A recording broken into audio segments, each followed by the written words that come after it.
So today I'm going to quickly go over all of the movements that we're going to do during our core workout today at 10 a.m. So as usual, whether you can make it at 10 a.m. or maybe you just want to try it later on in the day, later on in the week, and let me know how it goes. I hope this video can kind of give you a few tips that help you to get a little more out of your workout and feel a little bit more confident with your form, both during this workout and when you use these moves incorporated into other workouts. First of all, we're going to just go over the structure. We've done the structure one other time. I think it's kind of fun. It's a little build-up. It reminds me a little bit of that song 12 Days of Christmas. So we've got our first round, one move. Our second round, we're going to do that move and then add another one on. And so on, up to 5 moves. So don't worry, we're not getting up to 12, but it's the same kind of idea. So 1, 1, 2, 1, 2, 3, 1, 2, 3, 4, 1, 2, 3, 4, 5.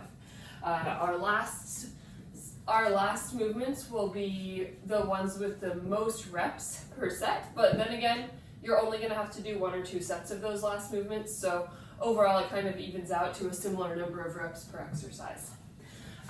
So the ones where we add the lower reps more times are going to be ones where I think the lower rep range is better, and then those ending moves are going to be moves that I think like endurance-based high reps will get you a little more benefit.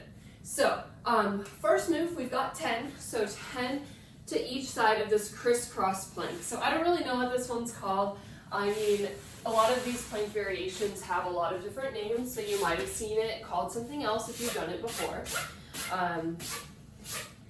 We're going to start in a forearm plank, and then the full movement, we're going to bring one knee up and touch it with the opposite elbow in a little kind of crunch motion under our body.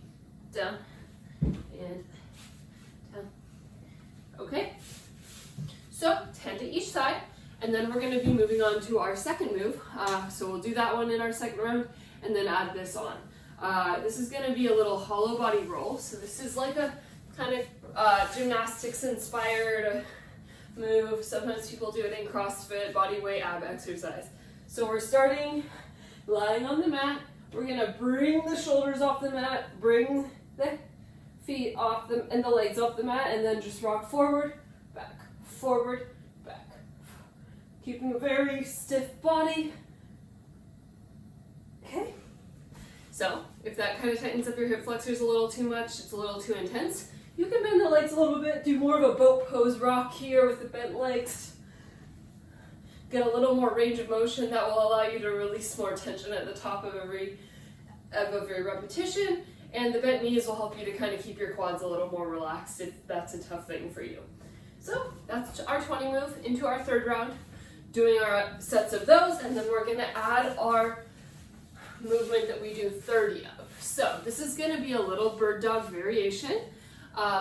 We've been doing bird dogs in the warm-up a lot, so if you've been coming to the classes, this movement should be familiar for you by now, maybe.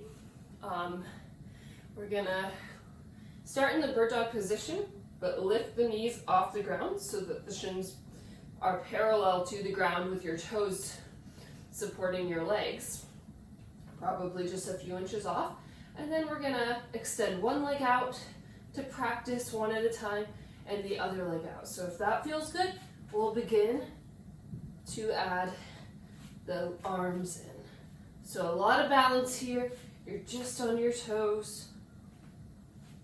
See, I kind of lost my balance there, so I obviously should practice these with you. Okay, so of course the easiest way to modify that will be to just put your knees back on the ground and finish off some of the repetitions with a regular bird dog. So fourth move, we're going to do those 3 and add this 4th one on. So we've got 40 of this one. We're going to do a little set of flutter kicks. So this one won't be pretty straightforward, pretty fast. We're here. We're going to go 1, 2, 3, 4, 5, up to 40. So left and right is 1. We've got 40 on each side. And then we're going into our last round, 1, 2, 3, 4, and adding on simple, a 50-second plank, and we're done, okay? So that's our main kind of core workout for today, and you know, if we have time, as usual, we might end with a couple other movements that we want to practice, or movements that hit some muscles that we don't get out of those 5 moves. But overall, it's a pretty comprehensive core and ab workout, so you should leave the 30 minutes feeling like you got a really good, well-rounded workout.